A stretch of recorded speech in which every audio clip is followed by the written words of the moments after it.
Hello, ladies and gentlemen. We are having a look at Black Gold, a new steampunk fantasy-based MMO from Snail Games, creators of Age of Wushu, amongst other things. So, the beta starts tomorrow. The character creation is up, so I thought we'd take a look and see what we've got. Now, I will admit to going in pretty much blind to this. I know very little about Black Gold and about its lore. So, let's see what we've got. We appear to have two factions, Eisenhorst and Erlandir. So, with the Erlandir, a beautiful, expansive realm bursting with life energy. Deep beneath its environment lies an abundance of natural resources. The vast reserves of Black Gold that first drove the earliest civilizations of Erlandir. And then we have Eisenhorst. In the land of Eisenhorst, craftsmen and artisans wield technology to maintain their splendid civilization. For the sake of both survival and development, the people of Eisenhorst must acquire more Black Gold. They only have two choices: conquest or death. Now, being a fan of the sort of steampunk genre and looking at these two crests, I think I am going to go for Eisenhorst. And this brings us to the character creation, and it looks rather nice.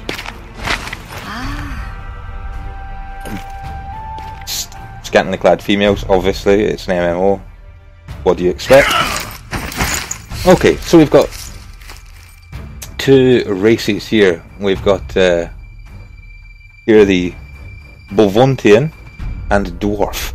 And so it says for the Bovontian, originally from the east continent of Erlandir, these humans migrated west after being exiled by the Kosh and were able to settle down with the help of the dwarves. And they come with two racial traits, which is Radical, which is an active trait and increases physical and magic attack, as well as damage taken within a short period.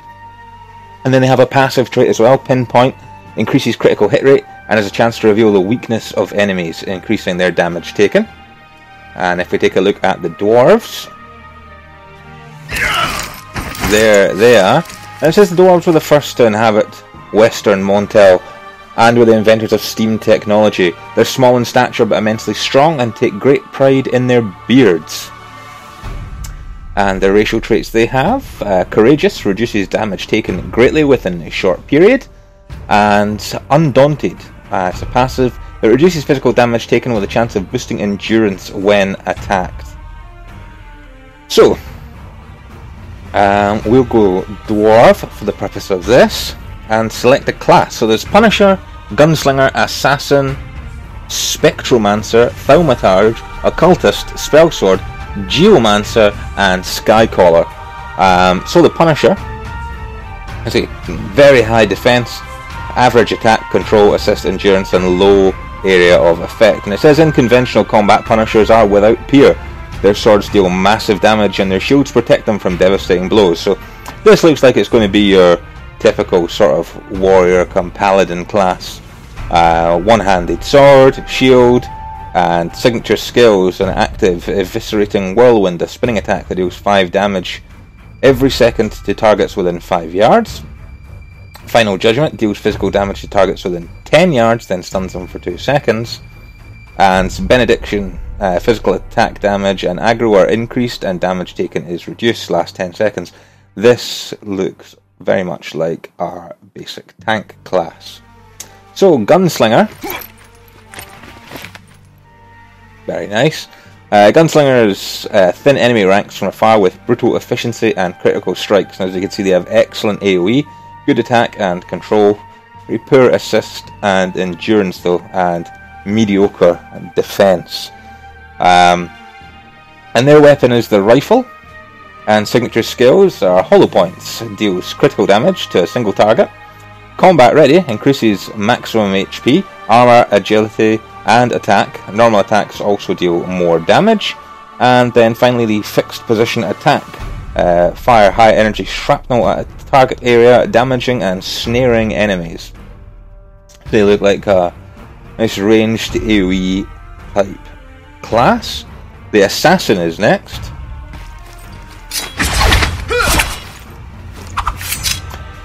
And the Assassin's good defense, good attack, good control, good assist. They seem very well balanced. Just a little low on the endurance. Assassins emerge from the shadows, executing a flurry of precisely timed lethal strikes and then disappear again. They appear to be armed with the dagger, and their signature skills include Shadow Dance, Dash Forward, dealing massive damage to enemies in your path, Wrath of the Darkness, Throws Knives, dealing damage to nearby enemies, and Mortal Stab, channel strength and deal massive damage to nearby enemies. So they look like they could possibly multitask as a kind of evasion tank come DPS, perhaps. Spectromancer is next. And there is our Spectromancer. Spectromancer are mages who call upon ethereal beings to inflict damage and debuffs to groups of enemies. So fairly not bad defense, pretty good attack, excellent control, mediocre assist, very poor endurance, and pretty good AoE. So they wield the staff, the wand, and a magic bottle. And their signature skills are the Cursed Rune. Place a rune that deals intense magic damage to nearby enemies. Doom Call, which summons the Mace of the Undead, damaging and stunning nearby enemies. And finally the Blood Ritual, which summons spectral beings that damage and knock back nearby enemies. This looks like your basic mage class. Thaumaturge is next.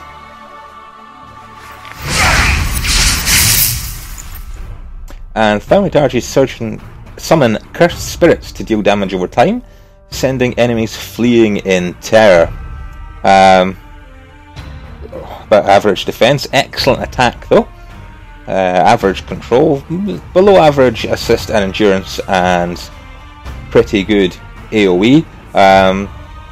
Similar to the Spectromancer, wielding the staff, the wand, and the magic bottle. Signature skills there are Revelation, deals magic damage to nearby enemies 3 times. The Debilitating Rune, which deals massive damage to an area and immobilizes the enemies in range.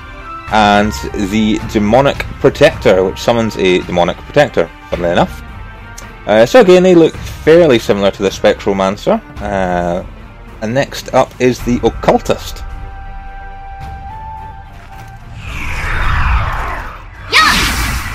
Which appears to be female only, and even more scantily clad than we had at first thought. Now, Occultists have powerful damaging spells, but are primarily concerned with healing teammates and granting buffs. This looks like it's going to be your healer class. They have got sort of average defense, below average attack, average control, average assist, good endurance, and good AoE. Again, Staff, Wand, and Magic Bottle for them. And signature skills include a Phantasmal Slash, which siphons HP from nearby enemies, healing the caster, and then deals additional damage to the affected enemies. The Dark Saviour summons a Dark Angel that bestows super armor, boosting damage reduction and healing nearby allies. And finally, Panacea. Panacea heals self and nearby allies, and reduces damage taken by 50% for 5 seconds. So, basic healer class there. Spell Sword is the next one. And there they are. And Spell Swords are skilled in both magic and melee battle, making them tough, well-rounded combatants. As you can see, we have got about average defense, good attack, good control, slightly below average assist, and good endurance and AoE. So we've got one-handed sword and shield, very similar to the Punisher.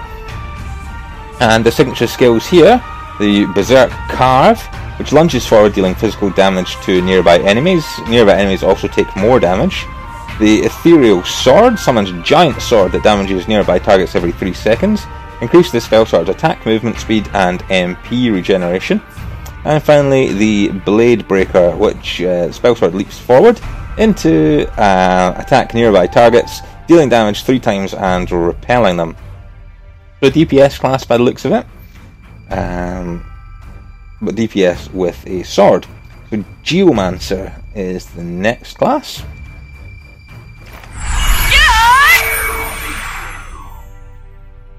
And Geomantis channel the power of nature to heal teammates and provide buffs. So this looks like a sort of support healer. Again, Staff Wand and Magic Bottle. And signature skills are Purification, which clears all debuffs and summons a water shield. Allies within the shielded area take less damage and recover health when they take damage. Tranquility summons water spirits to continuously restore allies' HP while silencing enemies in the area.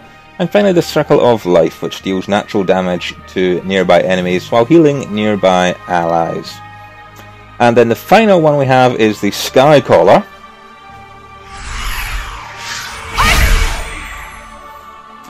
And Sky Collars harness the power of wind and water to devastate opponents with area of effect spells, snares and debuffs. So we are again looking at Staff Wand and Magic Bottle. But average defense and attack, and endurance, below average assist, and above average control and area of effect. Signature skills here, the Baleful Vortex, transform into a vortex dealing wind damage every second to nearby enemies and snaring them. Glacial Protection, which casts Seals of Self-Ice. No, try again.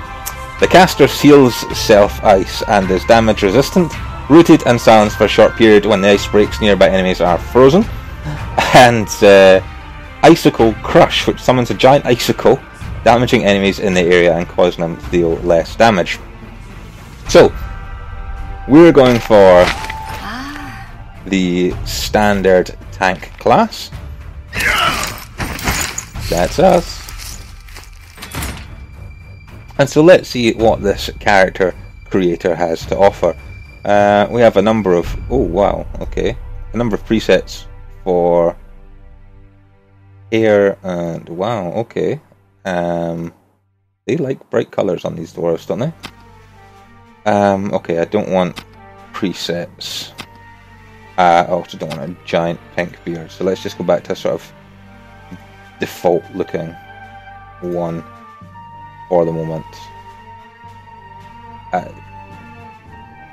If there is such a thing. Okay, so features. Yeah, that's okay. A number of different facial features. I think we'll go for this one. Hairstyle. So we've got 12 different hairstyles. Which... there we go. Doesn't... oh, there it goes. Does turn with the mouse. Just a little bit of lag in the input.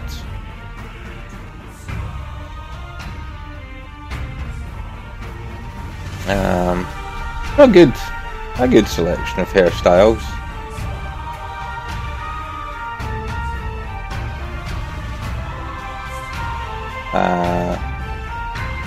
Yeah, not bad at all.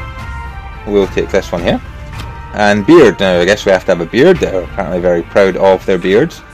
We've got the full-on Santa Claus, and down to a more sort of ZZ Top, and there's the Hulk Hogan. I don't know what that is. That's like a... that's... I was looking for something fairly simple. That'll do. That's fine. Hair colour, and it does not appear to give us just a list that gives us hue, saturation, and light, which is fine, but just a list of colours would have been nice. We can go from white, I think. White. Of grey, or about there, I think. Very nice. Skin colour, again, we're just given the sliders. So we can look like the Incredible Hulk, or like a sunburnt lobster. Which is nice. I could see some fairly strange looking creatures come out of this, that's for sure. There we go. And then pupil. Okay, and to zoom right in on the eyes here. What have we got? Some fairly normal looking ones. Some not so normal looking ones, including a love heart and a nuclear symbol. Okay. Oh, there's more. There's more. Looks like an Eiffel Tower. Okay, well, let's try to be sensible here and have some fairly normal eyes. Again, hue, saturation, and colour. Blue eyes. Facial details. So we got facial tattoos. Okay. These don't appear to be able to be layered, so I guess you can't make your own designs out of them. Okay, we'll just go for plain. I'm quite a fan of plain and scars as well. A wide selection of scars.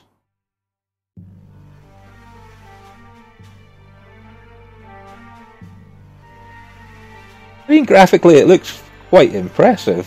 There's no doubt about it. So we have a name. Will be Mr. Bellatrix. That's us, and yeah, that's not bad. So we've got body customization as well. We can change the length of the neck, the width of the neck, width and height of the shoulders, chest size, a waist length, and a waistline. Yeah, make him. Yeah. Let's be a bit more realistic. And then same for arms and legs, arm length, arm width, forearm width and hand size. So we want a tank, so we want it to be fairly bulky. And legs, does his arms seem too long? Where do mine go? No, they're about right. Does his legs seem very short? Let's increase his leg length and his leg width, make him, and his calves to go with it. And foot size, okay. Then similar customization for the face. Got head width, head height, head thickness, and head size. And the same for face, cheekbones, eyebrows, eyes, nose, mouth, lower jaw, and ears. Also have a reset and a random button as well. So I guess this will be our character going forward, and we can't have it because the invalid characters or name is too long. Okay.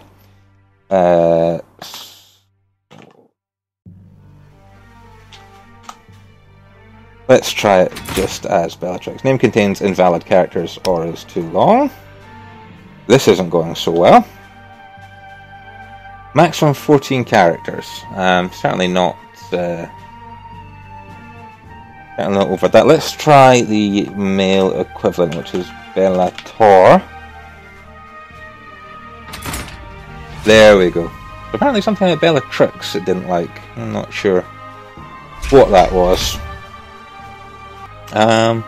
So character has been created. Fantastic, there he is. Very nice. Very nice indeed. So that was a look at the character creator of Black Gold Online. I hope you enjoyed it. If you look up in the top right hand corner of the video, you'll see a button to subscribe. Do please subscribe. Come check out the rest of my videos as well, covering Final Fantasy 14, A Realm Reborn.